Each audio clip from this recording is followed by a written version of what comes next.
بات کر دوں کیونکہ آنے والی ہے نا شب برات، تو شب برات پر میں کچھ بات کر دوں جلدی سے.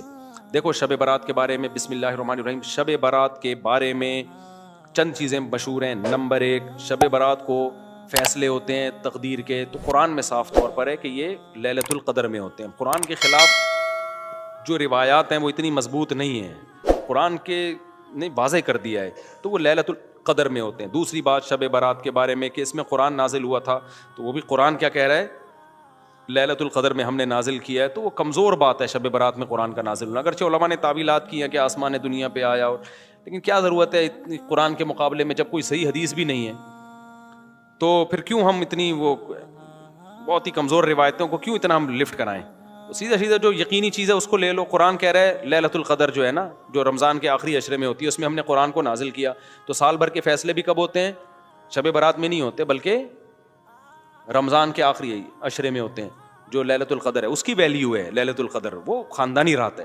تیسری چیز، اس رات میں اور کیا ہوتا ہے، قبرستان جانا. تو بھائی ایک روایت ملتی ہے کہ نبی صلی اللہ علیہ وسلم قبرستان گئے تھے، وہ بھی سند کے لحاظ سے بہت ضعیف ہے، تو اس سے شرعی مسئلہ ثابت نہیں ہوتا، قبرستان جانے کی فضیلت ثابت نہیں ہوتی. اور اگر کسی نے اس روایت پر عمل کرنا ہی ہے کمزور ہونے کے باوجود، تو پھر جس طرح نبی نے جو عمل کیا اس طرح کیا جائے گا نا. نبی صلی اللہ علیہ وسلم اکیلے گئے تھے، اندھیرے میں گئے تھے، آپ جتھوں کی شکل میں پتیاں لگا کے جاتے ہو وہاں پہ، تو یہ تو سنت تھوڑی ہے. اور تیسری بات، اگر یہ عمل سنت ہوتا تو صحابہ تو کرتے ہیں نا، کسی ایک صحابی سے بھی ثابت نہیں اس رات میں قبرستان گئے ہوں. یہ کیسی ہے سنت ہے جس پہ صحابہ کو سمجھ میں ہی نہیں آئی؟ اس لیے اس رات قبرستان جانا سنت نہیں ہے، سمجھ رہے ہو. اچھا میرے بھائی، چوتھی چیز ہے. چوتھی چیز کیا ہے میرے بھائی؟ چوتھی چیز ہے روزہ رکھنا. بھی کسی صحیح حدیث سے اس 15 شعبان کا روزہ ثابت نہیں ہے. بعض لوگ کہتے ہیں فضائل میں ضعیف حدیثیں بھی چلتی ہیں. فضائل میں ضعیف حدیث چلتی ہے جب صحیح حدیث سے فضیلت ثابت ہو، تو اس کو مزید آپ ویلیو بڑھانے کے لیے ضعیف روایت بھی بیان کر سکتے ہیں. لیکن بہرحال یہ اختلافی مسئلہ ہے، تو ہماری رائے یہی ہے کہ ثابت نہیں ہے تو اس کو سنت نہیں سمجھنا چاہیے. اچھا میں آ رہا ہوں عبادت کی طرف. اور پھر اس رات حلوے بنانا. حلوے کیوں بناتے ہیں؟ کہ بھئی یہ تہوار ہے، تو خوب سمجھ لو مسلمانوں کے تہوار راتوں میں نہیں ہوتے، راتوں میں غیر مسلموں کے تہوار ہوتے ہیں. مسلمان کے تہوار ہمیشہ صبح کے ٹائم پہ ہوتے ہیں، راتیں مسلمانوں کی تہوار والی نہیں ہوتی. اس میں ایک لاجک بھی ہے کہ رات کو تہوار میں گناہ کا خطرہ زیادہ ہوتا ہے، شراب کباب کی طرف دماغ ذہن جاتا ہے. تو راتیں عبادتوں کی ہوتی ہیں، تہواروں کی نہیں ہوتی. اور پھر میرے بھائی ایک اور چیز ہے، کیا ہے اور کیا ہوتا ہے؟ پٹاخے. تو وہ تو تہواروں کی خوشی کے پٹاخے ہوتے ہیں، تو وہ تو ویسے اسلام میں جائز نہیں ہے. اور کیا ہے بھائی؟ نہیں، شب برات میں خاص عبادت سے متعلق جتنی حدیثیں کوئی بھی صحیح نہیں ہے. ایک ہے کہ کوئی سرے سے فضیلت بھی ہے، کوئی عبادت کی فضیلت بھی ہے یا نہیں. تو خوب سمجھ لو شب برات میں عبادت کی فضیلت پر ایک بھی صحیح حدیث نہیں ہے، جتنی بھی حدیثیں ضعیف ہیں. لیکن چونکہ کثرت سے ہیں، اب کثرت کو دیکھا جائے تو جب ضعیف روایتیں کثرت سے ہوتی ہیں تو عام اصول یہی ہے کہ وہ درجہ حسن تک پہنچ جاتی ہیں. تو جب درجہ حسن تک پہنچی ہوئی ہیں تو اس لیے جمہور علماء اسی کے قائل ہیں کہ اس رات عبادت کی فضیلت ہے. اور دیگر علماء، کچھ علماء ایسے ہیں وہ کہتے ہیں کہ ضعیف روایتیں کثرت سے تو ہیں لیکن ان کے مضمون آپس میں بالکل بھی میچ نہیں کرتے. یعنی ہوتا نا، 4 روایتیں ہوتی، چاروں ضعیف ہوتی، فضیلت ایک جیسی بیان ہو رہی ہوتی، تو ہم کہتے ہیں چلو ضعیف ہیں لیکن 4 ضعیف راوی جب بیان کر رہے ہیں تو اس میں جان پیدا ہو جاتی ہے، فضیلت ایک جیسی ہے، تو وہ تو واقعی پھر حسن ہوتی. لیکن فضیلتوں میں بھی بہت فرق ہے، یعنی ایک راوی بالکل کچھ اور بیان کر رہا ہے، دوسرا بالکل ڈیفرنٹ بیان کر رہا ہے. تو اس لیے بعض علماء نے تو بالکل ہی فضیلت کا انکار کر دیا کہ کچھ بھی نہیں ہے. لیکن جمہور علماء، کیونکہ وہ روایات کثرت سے ہیں اور وہ جمہور میں بھی بڑے بڑے علماء ہیں، تو اس لیے بالکل اس کو بدعت قرار دینا اس رات کی عبادت کو، یہ بھی کوئی علمی شخصیت یہ دعویٰ نہیں کر سکتی جس نے تمام روایتوں کا مطالعہ کیا ہو. تو اس لیے اس کو بالکل بدعت کہنا بھی ٹھیک نہیں ہے.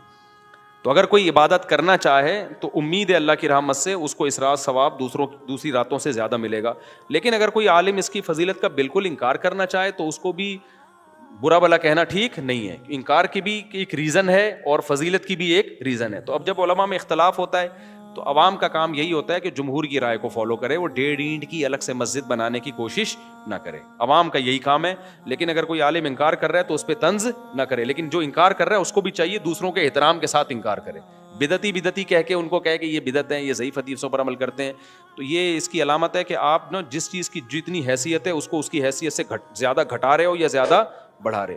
تو میرا اسٹائل یہی ہے، میں ہمیشہ سے یہ کہتا ہوں بھائی شب برات میں کوئی بھی چیز ثابت نہیں ہے سوائے فضیلت کے، یعنی عبادت کی فضیلت. تو اگر کوئی عبادت کرنا چاہے تو اللہ کی رحمت سے امید ہے اس کو دوسری راتوں کی نسبت ثواب زیادہ ملے گا. تو جمہور ہی کا قول میں پبلک کو بتاتا ہوں، لیکن جو علماء اس کی فضیلت کے بالکل منکر ہیں تو ان پہ بھی طنز کرنے کی اجازت نہیں ہے. میری اپنی ذاتی رائے کیا ہے وہ میں آپ کو نہیں بتاتا، کیوں آپ میرے مقلد تھوڑی ہو. جو جمہور علماء کہہ رہے ہیں آپ ان کی رائے پر عمل کرو. سمجھتے ہو کہ نہیں سمجھتے؟ گیز کیش،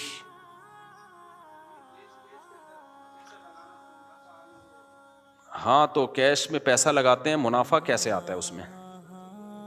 اچھا، جائز کیش میں جب آپ پیسے ڈالتے ہیں نا تو آپ کو فری کالز ملتی ہیں، اور وہ کس بات کا منافع دے رہا ہے وہ؟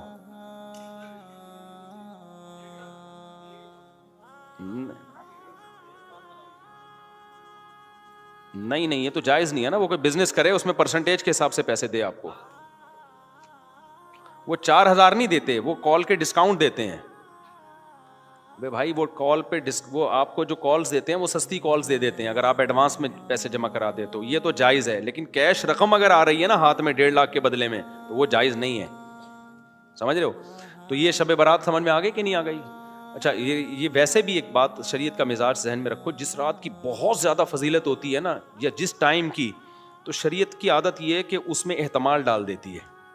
جیسے لیلۃ القدر قرآن و سنت سے بہت بڑی فضیلت ہے نا، تو اللہ نے اس میں اختلاف ڈال دیا کہ 27ویں کی ہے یا 23ویں کی ہے یا 21ویں. اس میں بڑی حکمتیں ہیں، کیونکہ اس رات گناہ کی برائی بھی بہت زیادہ بڑھ جاتی ہے. تو اب پتہ بھی ہے کہ لیلۃ القدر ہے، پھر گناہ کرو گے خطرہ ہوتا ہے اللہ کا عذاب ہے، تو اللہ نے کیا کر دیا اس میں، اور کنفیوژن ڈال دی تھوڑی سی کہ بھائی یہ تلاش کریں، یقین نہ ہو. تو یہ عادت اللہ، جیسے جمعے کے دن ایک وقت ایسا ہوتا ہے جس میں دعا رد نہیں ہوتی، تو وہ اس دعا میں اللہ نے اختلاف ڈال دیا. کچھ کہہ رہے ہیں عصر کے بعد ہے، کچھ کہہ رہے ہیں خطبوں کے درمیان ہے، کچھ کہہ رہے ہیں فلاں وقت میں. تو یہ شریعت کا مزاج ہے. تو شب برات میں اسپیسیفک ایک ہی رات متعین ہونا بھی بعض علماء کہتے ہیں کہ بھئی یہ اتنی بڑی فضیلت کو اللہ نے اس کے ٹائم کو متعین کیا. یہ اشکالات ہیں، لیکن میں نے بات بتایا کہ فتویٰ اسی پر ہے جو جمہور کا قول ہے کہ عبادت کی فضیلت ہے، عبادت کر لینی چاہیے، لیکن خاص طریقے سے عبادت یا جماعت سے نمازیں قائم کرنا اس وقت یہ ٹھیک نہیں ہے. یہ مخصوص پہلی رکعت میں یہ پڑھیں، دوسری میں یہ پڑھیں، یہ بالکل ٹھیک نہیں ہے. اور تو کوئی عمل نہیں ہے جو شب برات میں کیا جاتا. بیری کے پتوں سے نہاتے ہو، یہ تو کیا اس کا کوئی بھائی نہاتے کیوں ہو رات کو؟ تہوار سمجھ کے نہاتے ہو نا، تو تہوار کا عنصر تو ہے ہی نہیں نا اس میں، عید کا عنصر تو ہے ہی نہیں. مسلمانوں کی عیدیں دن میں ہوتی ہیں، رات میں ویسے ہی اگر پسینہ آ رہا ہے، نہانے کا دل چاہ رہا ہے تو نہا لو. آپ شب برات کے میں نہاؤ گے فضیلت سمجھ کے تو بدعت کا گناہ ملے گا. شب برات میں نہانے کی کوئی تہوار نہیں ہے نا یہ. اور مرد بھی اپنے جو نا وہ بڑے خوبصورت کپڑے پہن کے گھوم رہے ہوتے ہیں. کیا ہو گیا بھائی؟ عیدیں تو 2 ہیں ہماری، عید الفطر اور عید الاضحیٰ. اس میں ہم تہوار کی حیثیت سے نہائیں گے بھی، اچھے کپڑے بھی پہنیں گے. تو لیکن یہ کہ شب برات میں یہ کام کیوں کر رہے ہو؟ یہ تو کرسمس سے مشابہت ہے. عیسائیوں کی رات کو دیکھا نہیں، 12 بجے کے بعد وہ ایسے بنے ٹھنے کرسمس میں پھر رہے ہوتے ہیں. مسلمان تو صبح صبح آتا ہے نہا دھو کے عید پڑھنے کے لیے، نہیں ہوتے. سمجھتے